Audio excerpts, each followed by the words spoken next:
नमस्कार.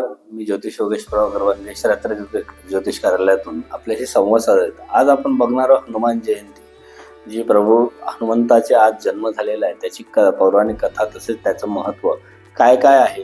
तर ते सुरुवात करूया आपण. हनुमान जयंती हा पवनपुत्र हनुमानाचा जन्मोत्सव म्हणून साजरा केला जातो.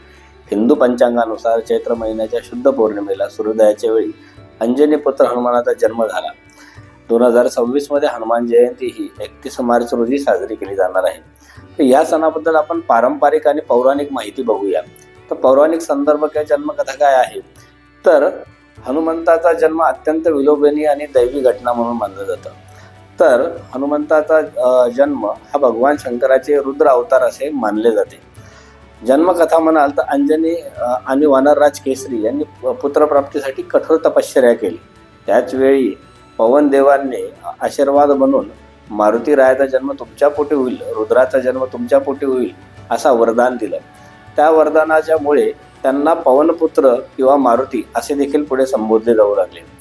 तर बालपणीच्या त्यांच्या अनेक लीला आहेत. त्यातली एक लीला अशी की एकदा लहान असताना त्यांना भगवान सूर्यदेव हे एका आंब्याच्या फळासारखे दिसले. तर त्यांनी तिथून ती उडी मारली आणि ते सूर्यदेवाला आंबा म्हणून गिळंकृत करायला गेले. तर सर्व देवांना भीती वाटली की आता हा मुलगा जाऊन सूर्यालाच जर गिळंकृत करेल तर पुढे काय.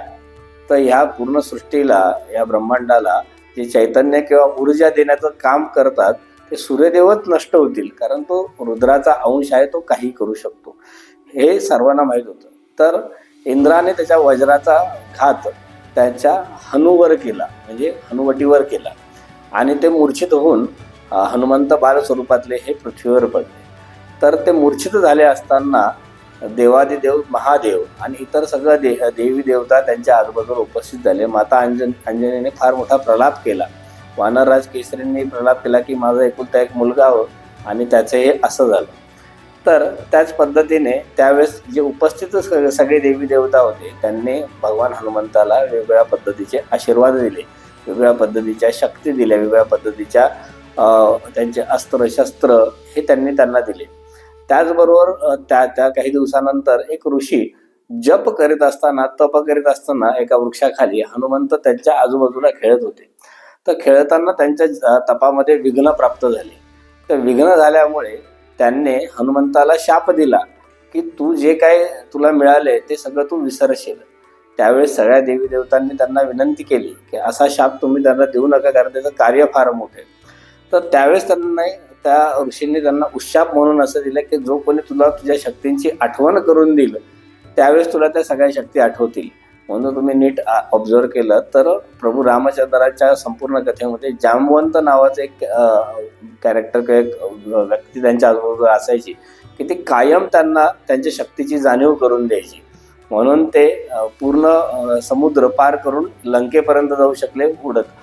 तर हे आजच्या कालावधीला जर याला प्रेरित धरायचं म्हणलं तर आज तुमच्या माझ्या शरीरामध्ये आपणच हनुमान आणि आपणच जामवंत आहोत. तर आपल्यालाच आपली शक्ती ही जागृत करायची आहे. तर आपण पुढे बघूया पारंपरिक कोणत्या पद्धतीने हनुमान जन्मोत्सव साजरा केला जातो. तर हनुमान जयंतीला पहाटेपासून मंदिरात उत्सवाचे वातावरण असते, गुलाब पुष्पाचे वर्षाव होतो, त्याच पद्धतीने आनंदोत्सव साजरा केला जातो, शंखनाद होतो, ढोल ताशांच्या गजरामध्ये हनुमंताचा जन्मोत्सव साजरा होतो. बाकी पूजन आणि अभिषेक म्हणाल तर रुद्राचा अभिषेक हनुमंताला केला जातो. त्याचबरोबर शेंदूर अर्पण केलं जातं. हनुमंतरायाला संपूर्ण अंगाला शेंदूर लावण्याची परंपरा आहे. तर ती कशी, ती सीतेने एकदा सीतेच्या कपाळी शेंदूर लावलेले हे हनुमंताने बघितलं आणि त्यांनी विचारलं की का तुम्ही हे लावले. तर त्यांनी सांगितलं की प्रभू श्री रामचंद्राच्या दीर्घायुष्यासाठी मी हे शेंदूर लावलं आहे. तर त्या दिवसापासून हनुमंतरायांनी ते संपूर्ण अंगाला शेंदूर धारण केलं आणि त्या दिवसापासून प्रथा पडली की हनुमंताच्या मूर्तीला त्या दिवशी शेंदुराचं लेपन केलं जातं आणि शेंदूर लावला जातो. त्याचबरोबर हनुमानाच्या मूर्तीला अभिषेक म्हणाल तर तेल, कापूस आणि रुईच्या फुलांचा हार अर्पण केला जातो. रुईची पाने, फुले हनुमंताला अत्यंत प्रिय आहेत. त्याचबरोबर उपासना आणि पठण हा जर विषय घेतला तर या दिवशी भाविक मोठ्या संख्येने हनुमान चालीसा, मारुती स्तोत्र आणि सुंदरकांड ह्यांचा पाठ करतात. तसेच प्रभू रामचंद्राच्या नामाचा जप करतात आणि हनुमान प्रसन्न होतील अशी श्रद्धा मनी बाळगतात. हनुमंतरायाची काही गुणवैशिष्ट्य आहे, तर ती काय, तर बुद्धिमत्ता. हनुमान केवळ हा शक्तिशाली नाही, तर बुद्धिमत्ता वरिष्ठम, म्हणजे जेवढे बुद्धिमान लोक आहेत त्यांच्यामध्ये श्रेष्ठ आहे तर तो भगवान श्री हनुमान. दास्य भक्ती म्हणजे स्वामी भक्ती कशी असावी, तर याचे उत्तम उदाहरण म्हणजे भगवान हनुमंतराया आहेत. ब्रह्मचर्य आणि संयम, ते अखंड ब्रह्मचारी. तसेच जितेंद्रिय असे मानले जातात. जितेंद्रिय म्हणजे ज्यांनी संपूर्ण आपल्या इंद्रियांवर काबीज केलेले आहे. त्याच पद्धतीने कुस्ती आणि व्यायामाचे महत्त्व. हनुमंतराया हे शक्तीचं दैवत असल्याने महाराष्ट्रातील सर्व तालीम, आखाडे, व्यायामशाळा यामध्ये हा दिवस मोठ्या प्रमाणात साजरा केला जातो.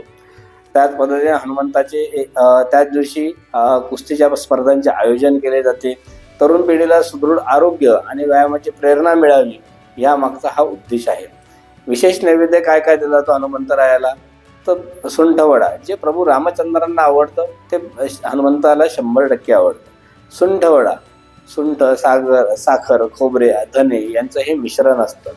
त्याचबरोबर उडीद वडे, दक्षिण भारतामध्ये हनुमानाला उडदाच्या वड्यांची माळ अर्पण केली जाते.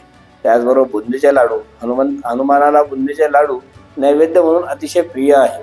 त्याचबरोबर एक महत्त्वाचा विचार जो मानला गेला, तर हनुमानाला चिरंजीवी मानले जाते, म्हणजे ते आजही पृथ्वीवर सूक्ष्म रूपाने अस्तित्वात आहे. तर जिथे जिथे रामाचे नाव घेतले जाते तिथे तिथे हनुमान उपस्थित असतात असे मानले जाते. तर तुम्ही रामनामाचा जप करा, म्हणजे हनुमंतराया तुमच्या आजूबाजूला निश्चित असणार आहे. तर या सगळ्या माहितीनंतर तुम्हाला सगळ्यांना हनुमान जयंतीच्या जन्मोत्सवाच्या माझ्याकडनं आणि श्रीरात्र ज्योतिष कार्यालयाकडून खूप खूप शुभेच्छा. धन्यवाद. नमस्कार. जय श्रीराम, जय हनुमान, श्री गुरुदेव दत्त.